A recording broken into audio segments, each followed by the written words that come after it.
Olá! Hoje a gente vai abordar um comentário bem direto que recebemos num vídeo anterior. Ah, sim, eu lembro. Falava sobre o conflito Irã-Israel, né? Exato. E o comentário dizia algo como: vocês não sabem a origem do ódio e da guerra. Você precisa estudar muito. Tire Deus disso. Foi forte. Bem incisivo, né? Uma provocação interessante pra gente discutir. Pois é. Então, a ideia aqui é usar esse comentário como ponto de partida, sabe? E também o vídeo que o gerou e um artigo que foi escrito justamente para responder essas questões. Ótimo, vamos tentar desempacotar essa relação que é super complexa entre narrativas religiosas, violência, fatores sociais. Isso. E ver se essa ideia de simplesmente tirar Deus da conversa sobre violência humana faz sentido ou se é mais complicado. Com certeza. Bom, vamos começar então pela parte de Caim e Abel, que o comentário menciona especificamente. Como as fontes, tipo o artigo e o vídeo, interpretam essa história.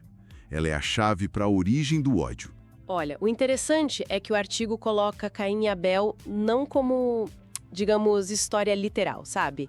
Mas como uma mitologia primitiva. Ah, uma metáfora, então. Exato. É um símbolo poderoso para o conflito humano, para a inveja, para a culpa, para as raízes do ódio mesmo. E a parte de Abel não ter descendentes, isso ressalta a tragédia da violência, né? Que apaga possibilidades futuros. Entendi. E a questão de Deus lidar com Caim, o assassino. O comentário meio que sugere que Deus prefere o cruel. Pois é, mas a interpretação no artigo é outra. Seria mais sobre Deus estabelecendo limites, consequências, sabe? Numa sociedade que ainda estava formando suas noções de justiça. Não seria uma preferência pelo mal, de jeito nenhum.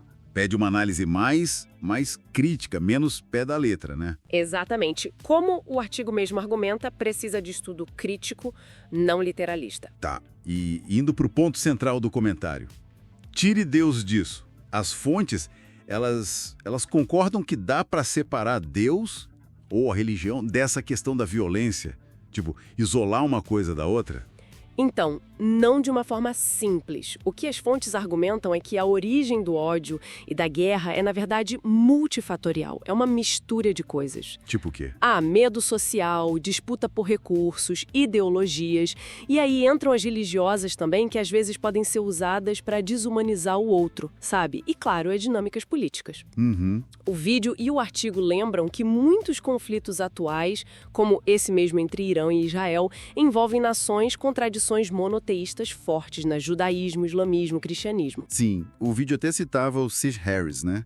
Falando da possibilidade de um conflito final entre cristianismo e islamismo. Isso. E contrapõe um pouco com sociedades de base filosófica não teísta, como as influenciadas pelo budismo, que historicamente tendem a ter um envolvimento menor em guerras. É uma tendência, claro, não uma regra absoluta. Então essa sugestão de tirar Deus disso é vista como talvez simplista demais. Sim, e o artigo usa um termo forte, chama isso de truque ou blindagem cognitiva. Blindagem cognitiva? Como assim? É a tendência, segundo o artigo, de sempre culpar só os humanos por distorcerem a religião, sabe? E nunca questionar a ideia de Deus em si, mesmo quando textos considerados sagrados são usados para justificar violência ou exclusão. Ah, tipo o exemplo que o artigo dá sobre homofobia justificada por versículos? Sim, exatamente esse. Nesse sentido, a religião não inventaria o ódio, mas poderia dar a ele um púlpito, uma autoridade moral, entende? Entendi. Uma plataforma. É uma ideia forte essa da blindagem. O artigo faz um paralelo com a ciência, né? Faz, sim. Diz que na ciência, ideias que não se comprovam, que falham, como, sei lá, a alquimia ou a teoria do éter, acabam sendo abandonadas porque faltam evidências. Certo. E essa blindagem impediria que o mesmo acontecesse com certas ideias religiosas, mesmo que elas causem problemas reais. A ideia fica meio que protegida da crítica baseada em evidência. Entendi. Bem interessante essa perspectiva. E, falando em mundo real, o artigo chega a mencionar alguma correlação entre os níveis de religiosidade de um país e os níveis de violência? Menciona, mas com muita cautela. Deixar claro que há uma correlação observada, não necessariamente uma relação de causa e efeito, tá? Ok, uma correlação. E o que ela mostra? Bom, a observação é que países com altos índices de violência frequentemente também são países profundamente religiosos. Por outro lado, países vistos como mais seculares, tipo Suécia, Noruega, Japão, tendem a ter alta confiança social, boa educação, baixa religiosidade e menos violência. A sugestão do artigo não é que um causa o outro diretamente, mas que talvez exista um ecossistema social, sabe? Com mais igualdade, educação crítica, instituições confiáveis, que favoreça tanto o secularismo quanto a baixa violência. Entendi.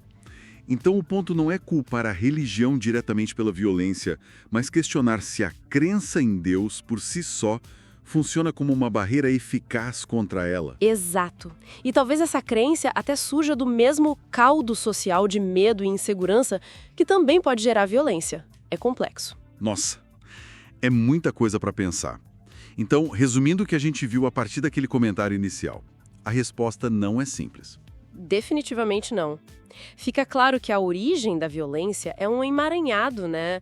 Reduzir tudo a um mito antigo ou só pedir para tirar Deus disso acaba ignorando o papel real, histórico e social que as ideias religiosas tiveram e ainda têm nos conflitos.